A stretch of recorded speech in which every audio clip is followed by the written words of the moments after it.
یہ بڑا مبارک خطہ ہے، بڑی مبارک سرزمین، اور اکثر انبیاء کرام اس سرزمین میں آئے ہیں، شام کے علاقے میں آئے ہیں، اور یہی وہ سرزمین ہے جس میں قرآن پاک میں تذکرہ ہے، جس میں زیتون ہوتا ہے اور انجیر اور تین ہوتی ہے، وہ بھی یہی علاقہ ہے۔ اور حضرت عیسیٰ علیہ السلام آئیں گے تو وہ بھی اسی علاقے سے اتریں گے، مسیح موعود آئیں گے وہی اس علاقے میں آئیں گے، شام کی سرزمین میں۔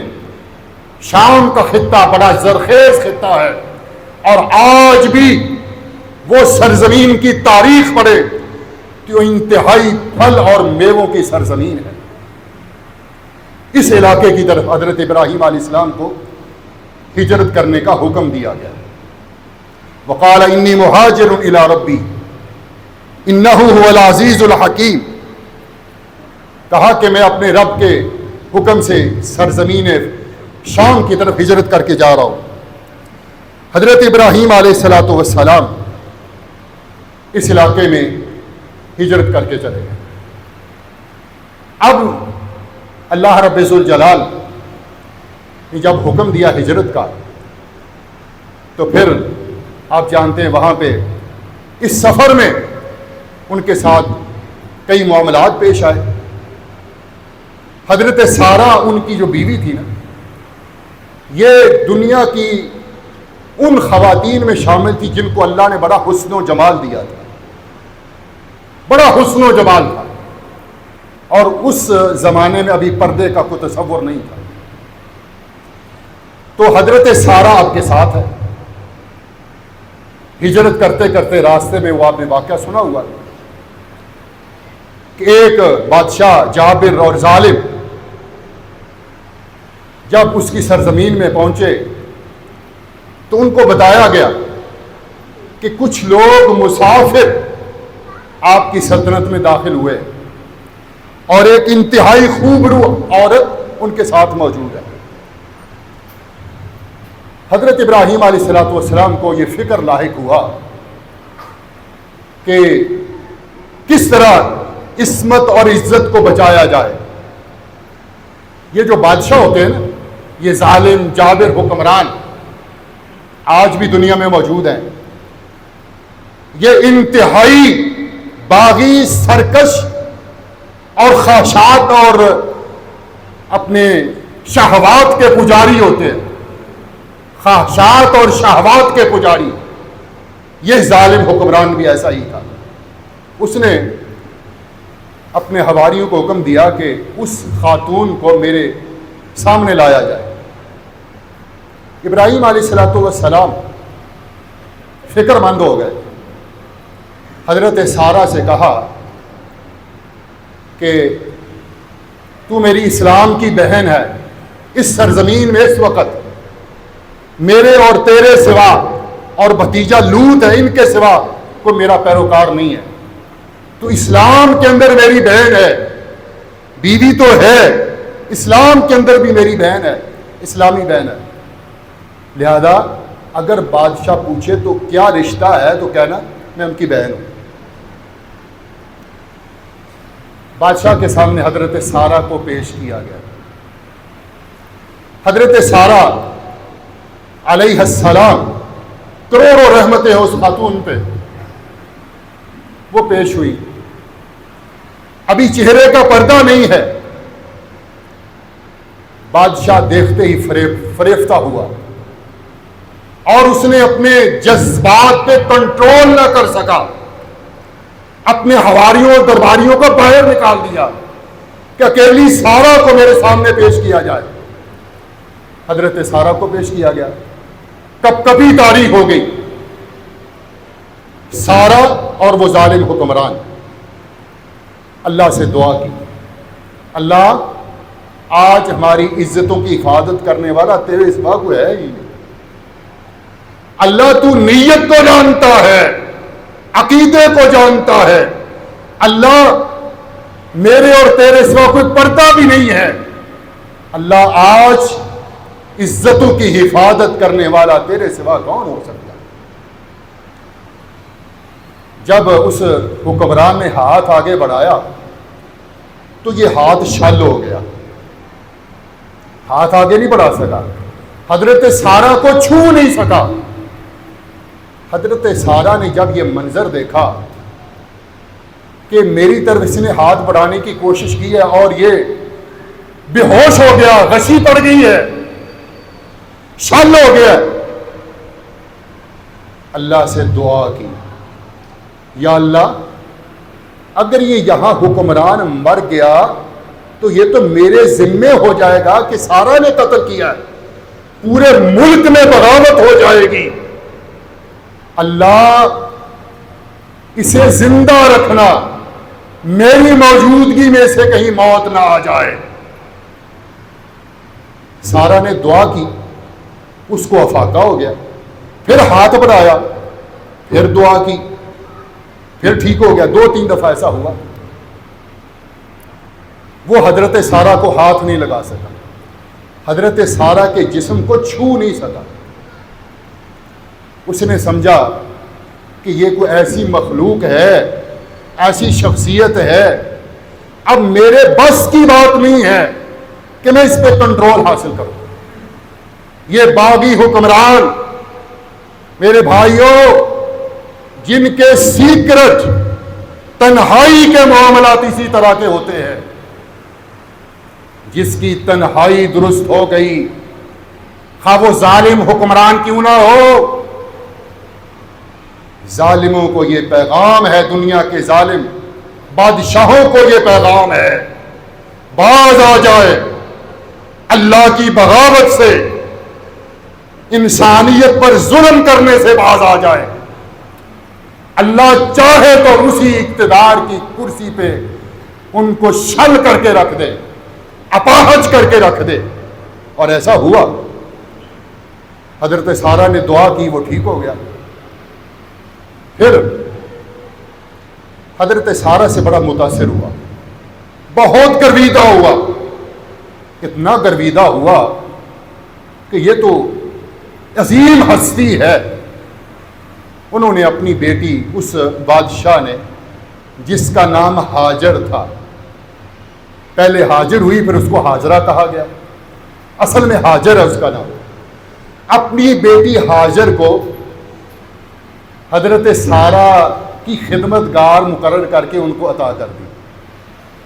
اللہ اکبر، کہ یہ سارہ کی خدمت کے لیے وقف ہے۔ بڑا عجیب و غریب معاملہ ہے۔ اور حضرت سارہ وہاں سے نکلی، حضرت ہاجر بھی ساتھ ہے، حضرت ابراہیم علیہ السلام کے پاس چلے گئے۔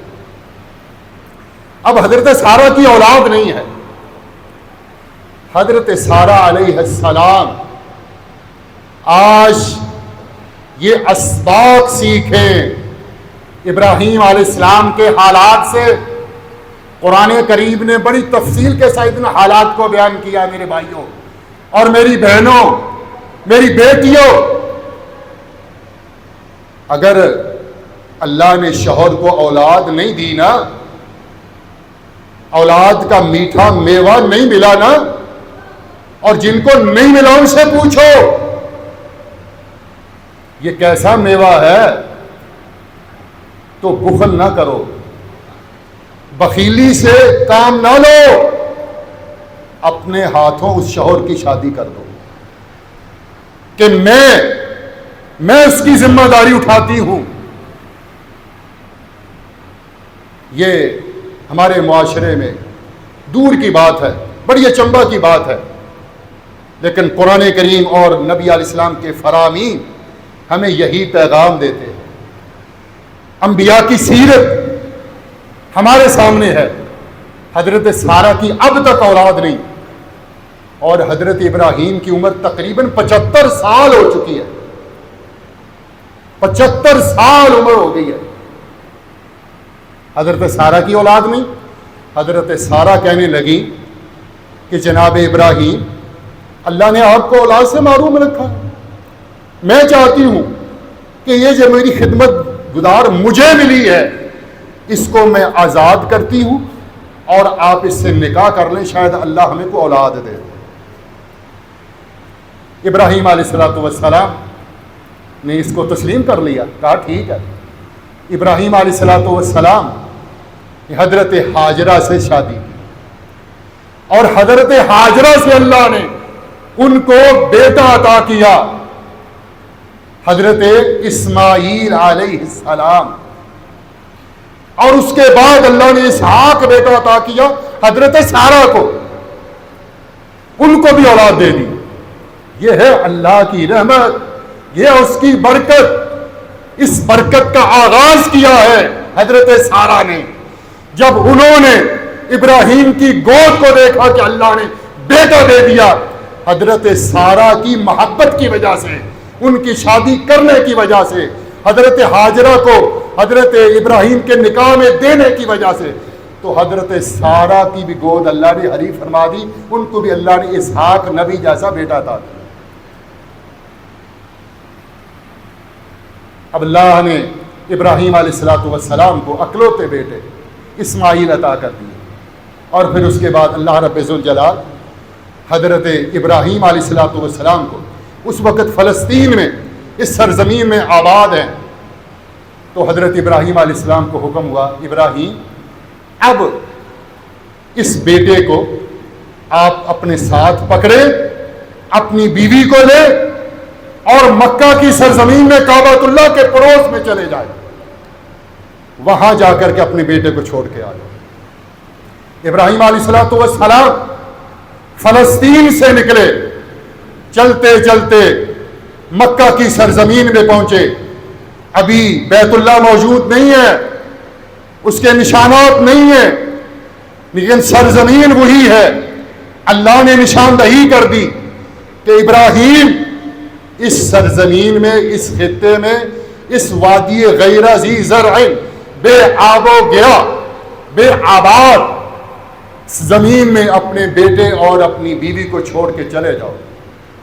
حضرت ابراہیم علیہ الصلوۃ والسلام اس جگہ پہ آئے جہاں پہ آج زمزم کا کنواں موجود ہے، بیت اللہ کے مطاف کے اندر وہ جگہ ہے۔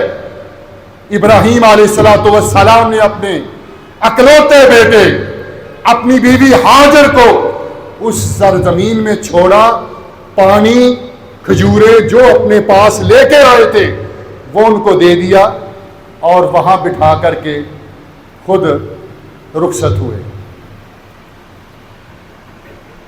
بیوی حضرت ہاجرہ کہنے لگی، یہ اللہ کی، میرے بھائیوں، اللہ کی رضا کا سفر ہے، اللہ کی خوشنودی کا سفر ہے، ہجرت کا سفر ہے، بیٹے اور باپ کی جدائی کا سفر ہے، بیوی اور خاوند کی جدائی کا سفر ہے۔ سرزمین مکہ بے آب و گیا ہے، نہ پانی ہے، نہ آبادی ہے، کوئی انسان نہیں، کوئی سبزہ نہیں، کوئی درخت، کوئی چھاؤں نہیں، پہاڑی علاقہ۔ اللہ اکبر۔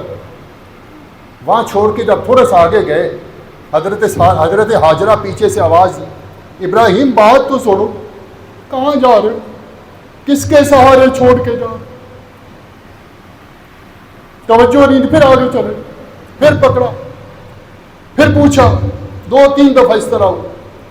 کہا میرے اللہ کا یہ حکم ہے، میرے اللہ نے کہا۔ یہ حضرت ہاجرہ کے تصورات دیکھے، کہاں فلسطین، کہاں مکہ کی سرزمین، اور کتنا لمبا سفر کر کے انہوں نے سمجھا کہ ہمیں بے یارو مددگار یہاں چھوڑ کے جا رہے، کس کے سہارے؟ کہا آج اس کا حکم ہے جس کا حکم ماننے میں اللہ نے میرے سینے میں ڈال دیا تھا، یہ عقیدہ دیا تھا کہ جب رب کا حکم آ جائے گا، بیوی بھی چھوڑ دوں گا، بیٹا بھی چھوڑ دوں گا، وطن بھی چھوڑ دوں گا، میں چھوڑ کے جا رہا ہوں۔ کہا ٹھیک ہے، اگر اللہ کا حکم ہے تو ہم یہاں ہیں، اللہ کبھی بھی ہمیں ضائع نہیں کرے۔ میرے بھائیوں، اللہ کسی کو دنیا میں بے سہارا نہیں چھوڑتا۔ انشاءاللہ اگلی باتیں، بہت سی باتیں ہیں، بہت سے واقعات ہیں، بہت سے حالات ہیں. ابراہیم علیہ السلام کے واقعات میں ایک ہی سبق ملتا ہے، عقیدہ توحید کی پختگی، اللہ رب ذوالجلال پہ مکمل اعتماد اور یقین، اللہ کے نام پہ ہجرت، اللہ کی رضا کے لیے بیٹے کو چھوڑنا، اللہ کی رضا کے لیے ملک کو چھوڑنا، اللہ کی رضا کے لیے وطن کو چھوڑنا، عزیز و قارب کو چھوڑنا، اور باپ کو چھوڑنا، بیوی کو چھوڑنا، بچے کو چھوڑنا. اللہ نے اسی میں رضا رکھی ہے، اور انشاءاللہ اللہ اس کا صلہ دنیا میں بھی دیتا ہے، آخرت میں بھی دے گا. اور ابراہیم علیہ السلام کو صلہ ملا ہے تو یہ ملا کہ اللہ نے کہا واتخذ اللہ ابراہیم خلیلا، اللہ نے اپنے پیغمبر ابراہیم کو ان قربانیوں کی وجہ سے اپنا خلیل اور دوست بنا لیا ہے. سبحانک اللہم ربنا و بحمدک اشہد ان لا الہ الا انت استغفرک و اتوب